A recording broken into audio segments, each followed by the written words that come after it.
Takom na ang baba sa usa ka bisi sulod sa selda, human gidakop sa kapulisan, pinaagi sa pagsilbi sa warrant of arrest sa kasong oral defamation, giangko ni alias Jennifer hamtong ang panuigon, residente sa barangay San Jose, Gensan, nga duda kini nakatod sa ubang tawo nga storya, nga karon lang niyang nasayran nga kini ang iyang ikabilanggo. Giakusahan ang dinakpan sa pagguba sa dungog sa ilalang kabanay.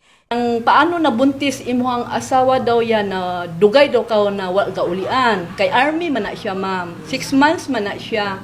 Tapos 15 years na sila nag-uban, ma'am. Wala gud na siya murag wala gid buntis ng asawa. File na sa imong kaso ang katong imong Umagad na ko akong pamangkin.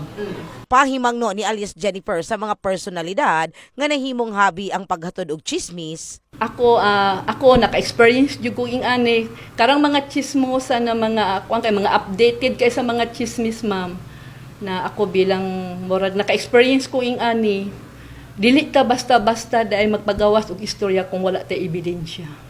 Samtang mukabat sa 18,000 pesos ang piyansang girekomenda sa korte alang sa temporaryong kagawasan sa dinakpan, duna usab apila ang kapulisan ngadto sa mga individual nga kusog mo pakatay og chismis. Para maiwasan nato na magkakaso ta og oral defamation, so avoid ta na manglibak, no, manglibak o mangdaot og tao o kumbaga pa sa tuwa karon mga terms sa to mga Bisaya, no, kanang ginatawag to marites. So isa na, no, kung sige taga panglibak o sa kapwa nato, labi na ko nga i-accuse nato siya o mga malicious, no, na makadaot siya nga pagkatao, so possible ta na pwede ta makasuhan og oral defamation.